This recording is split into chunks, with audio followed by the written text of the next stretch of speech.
The following video is brought to you through the generous support of viewers like you. If you like this content, then please consider subscribing, liking, and sharing this video. And for those who are in the position to donate, this channel thanks you. And so does this orange cat. James Cameron says that pregnant women being shown as hunters and warriors in Avatar: The Way of the Water is a step forward for female empowerment 30 years ago, you dum-dum.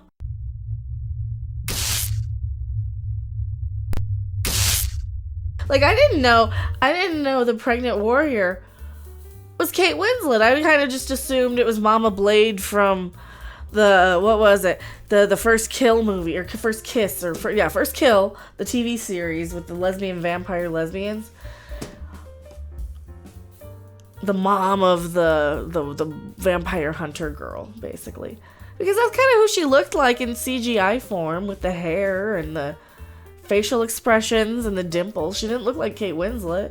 I didn't realize she was Kate Winslet. There's actually, speaking of Kate Winslet, James Cameron says that pregnant women being shown as hunters and warriors in Avatar: The Way of the Water is a step forward for female empowerment 30 years ago, you dum-dum. For crying out loud, Robin Hood, Prince of Thieves with Kevin Costner. Fanny wouldn't stay her butt home either. It's a long or outdated trope. What the hell? Terminator 2. Female empowerment. Right? Female empowerment. This female... Are you serious, James Cameron? We've seen this for 30 years. It's a step forward for female empowerment, showing us we've seen this so many times. For crying out loud, Lucy Lawless was pregnant filming Xena Warrior Princess Season 6. And didn't they write it into the story? Correct me if I'm wrong. So this female empowerment, outdated pandering is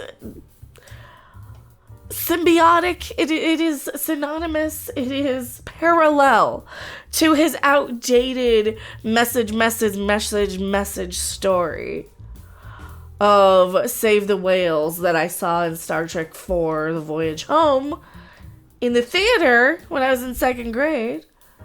I remember seeing James Cameron movies too when I was really, really little. Like Terminator 2. I'll be back. His decision to have a pregnant female Na'vi actively serve as both warriors and hunters in Avatar: Way of the Water was motivated by his desire to go all the way down the rabbit hole of female empowerment. Or it's a very traditional sort of native trope that we've seen time and time again in these sort of movies. Heck, even in Dances with Wolves, wasn't Stands with a Fist pregnant in that? Towards the end or something. Probably. Like, these outdated. I'm the first. Still. For crying out loud, Lucille Ball was pregnant on television. Sure, she wasn't doing stunts and stuff, but the girls in Xena were. They were pregnant doing their own stunts for a while. Cameron offered this insight into creative processes during recent discussions held between himself and director Robert Rodriguez as part of Variety's Directors on Directors interview series. Oh, this is where they're trying to kiss each other's butts to get their next, to get more funding for Alita Battle Angel 2. Look how woke we are. Look how pandering we can be to the woke crowd with our outdated messages of female empowerment from 500 years ago. At one point during their talk, after recalling how, during his view of Avatar's sequel, he both was really taken by the fact that, I can't say her name, Zoe Saldana hunts while she's pregnant and had noticed that one of the characters goes into battle pregnant. Why is that important? Oh, because it's one of those little nods to the audience to say, look how progressive we are. And it's really, really outdated. Like I said, we've seen it 30 years ago in Robin Hood, Prince of Thieves. We've probably seen it even before then. You mean in the before time? In the long, long ago? Everybody's always talking about female empowerment, Cameron explained to his former Alita Battle Angel collaborator. But what is such a big part of a woman's life that we as men don't experience? Maybe don't write about it then. He continued and thought, well, if you're really going to go down that rabbit hole of female empowerment, let's have a female warrior who's 6 months pregnant in battle. It doesn't happen in our society. Probably hasn't happened for hundreds of years. But I guarantee you, back in the day, women had to fight for survival and protect their children, and it didn't matter if they were pregnant. And pregnant women were more capable of being a lot more athletic than we as a culture acknowledge. That's not very progressive of you. What about the pregnant men? What about the born females who identify as male, who get knocked up? Mind you. What about that's in Titanic? I didn't see it until like 2007, and by the time I saw it, I didn't really like it. It stinks. It stinks. I am also so tired of the message. There was so many the message in all of these movies that, I mean, it just felt like a 90s movie in so many ways. It just felt like I was watching a movie in the 90s. Yep.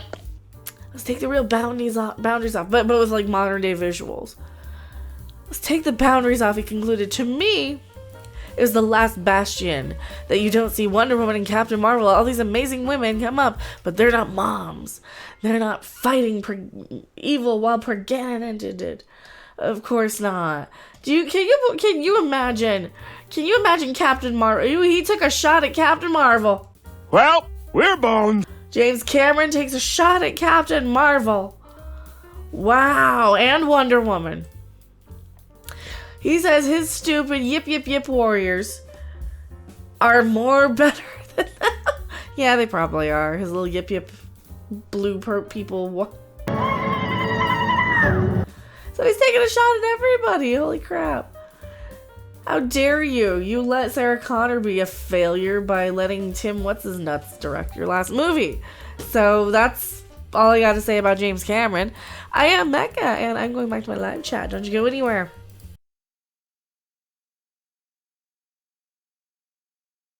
From director James Cameron, who somehow prided himself away from exploring shipwrecks long enough to make the sequel to a movie that comes a decade too late to mean anything to anyone, and gave the movie industry an excuse to charge us all an extra $5 to wear goofy-looking glasses that will end up giving you a headache. Avatar 2: Way of the Water. Return to Pandora, where the Na'vi live in harmony with nature. Wait a minute. See an outsider who enters their midst and learns their ways. Hold on. Then their society will be upended as the white man begins to migrate into their lands and exploit their ecosystem for resources. Hold on, you're just making the same movie again, which itself was a remake of Dances with Wolves, with blue people. You took 13 years to make a sequel to a movie that was already made? Twice? I mean, at least change it up a little bit. Starring CGI, more CGI, and more CGI. Really? I might as well be playing a video game at this point. At least I can interact with that. Don't miss Dances with Smurfs, Under the Sea. You know, James, you just want to make underwater documentaries at this point, so just go back to making those for PBS and leave us alone, please. Thanks for watching. If you liked it, make sure to hit that like button, and if you want to see more, don't forget to subscribe. See you in the next video. Bye!